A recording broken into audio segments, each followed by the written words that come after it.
This picture shows the part of the building of USSR embassy, and my supervisors. On the left is Comrade Mehdi, an Indian communist, and on the right, Comrade Mitrokhin, my supervisors in the secret department of research and counter-propaganda. It has nothing to do with either research or counter-propaganda. Most of the activity of that department was to compile huge volume of information on individuals who were instrumental in creating public opinion. Publishers, editors, journalists, actors, educationalists, professors of political science, members of parliament, representatives of business circles. Most of these people were divided roughly in two groups. Those who would toe the Soviet foreign policy, they would be promoted to the positions of power through media and public opinion manipulation. Those who refused the Soviet influence in their own country would be character assassinated or executed physically come revolution. Same way as in the small town of Hue in South Vietnam, several thousands of Vietnamese were executed in one night when the city was captured by Viet Cong for only 2 days.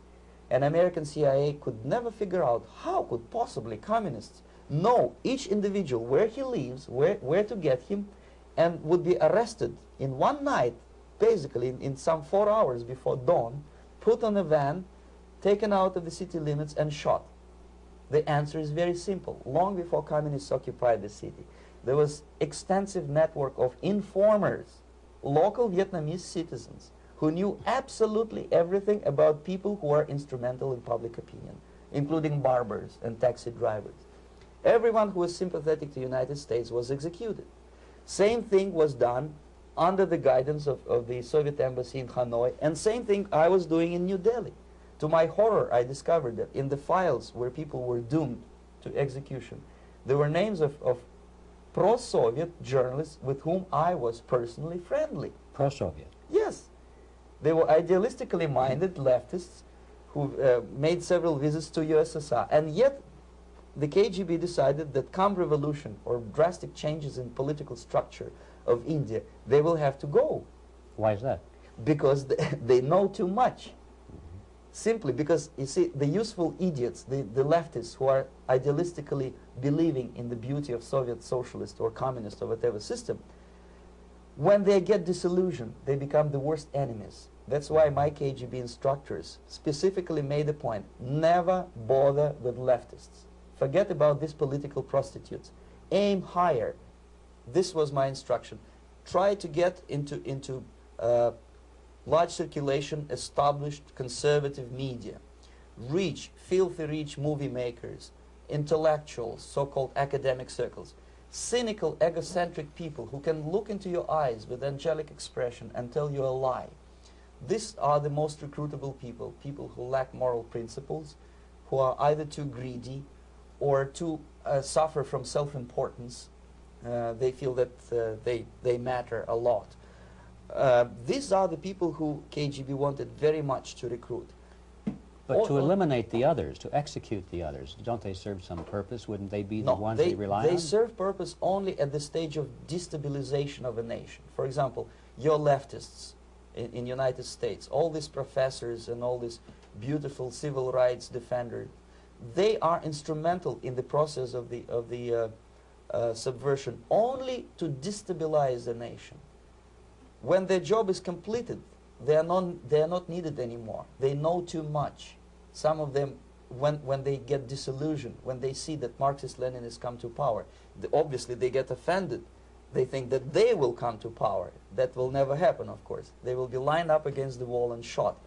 But they may turn into the most bitter enemies of Marxist-Leninists when they come to power. And that's what happened in Nicaragua. You remember most of these former Marxist-Leninists were either put to prison or one of them split, and now he's working against Sandinistas.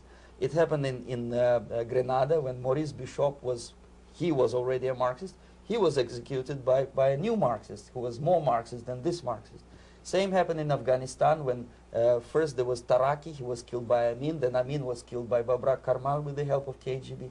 Same happened in Bangladesh when Mujibur Rahman, very pro-Soviet leftist, was assassinated by his own Marxist-Leninist military comrades.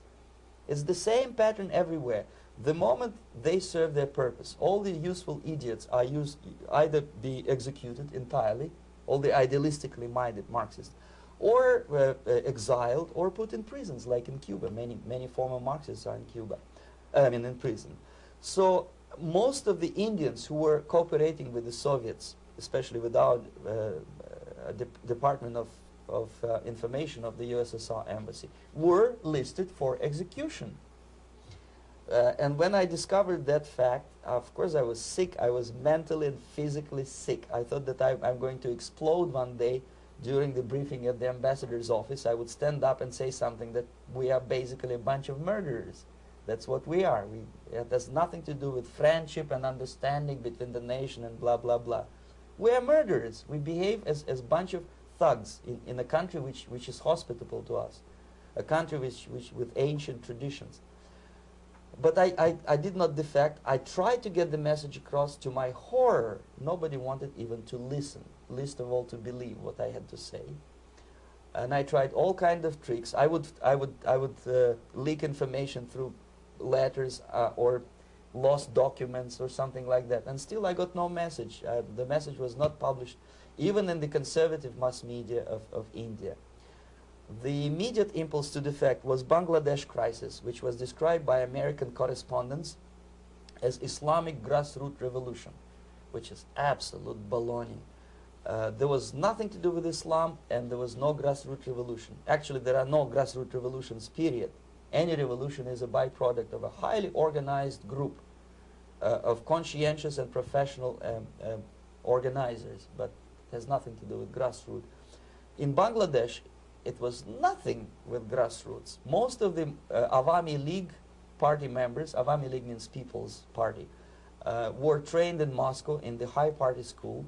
Most of the Mukti Fauj leaders, Mukti Fauj in Bengali means People's Army, same as SWAPO and all kind of liberation armies all over the world, the same bunch of useful idiots. They were trained at Lumumba University and various centers of the KGB in Simferopol, in Crimea, and in Tashkent. So when I saw that Indian territory is being used as a jumping board to destroy East Pakistan, I saw myself thousands of so-called students traveling through India to East Pakistan, through the territory of India, and Indian government pretended not to see what's going on. They knew perfectly well, the Indian police knew it, the intelligence department of the Indian government knew it, the KGB of course knew it, and the CIA knew it. That was most infuriating, because when I defected and I explained to the CIA debriefers they should watch out because East Pakistan is going to erupt any moment, they said I was reading too many James Bond novels. Anyway, so East Pakistan was doomed. One of my colleagues in the Soviet consulate in Calcutta, when he was dead drunk, he ventured into the basement to relieve himself, and he found big boxes which said printed matter to Dhaka University. Dhaka is the capital of East Pakistan. And since he was drunk and curious, he opened one of the boxes and he discovered not printed matter. He discovered Kalashnikov guns and ammunition in there. Anyway, it's a long story. When I saw the preparations for the invasion into East Pakistan, obviously I wanted to defect immediately. The only thing I couldn't at that time make up my mind when and where and how. One of the reasons, of course, you see, I was in love with India. I mentioned that before. I spoke the languages. I socialized with people. And I understood that I had to act fast unless I want this beautiful country to be permanently and irreparably damaged by our presence.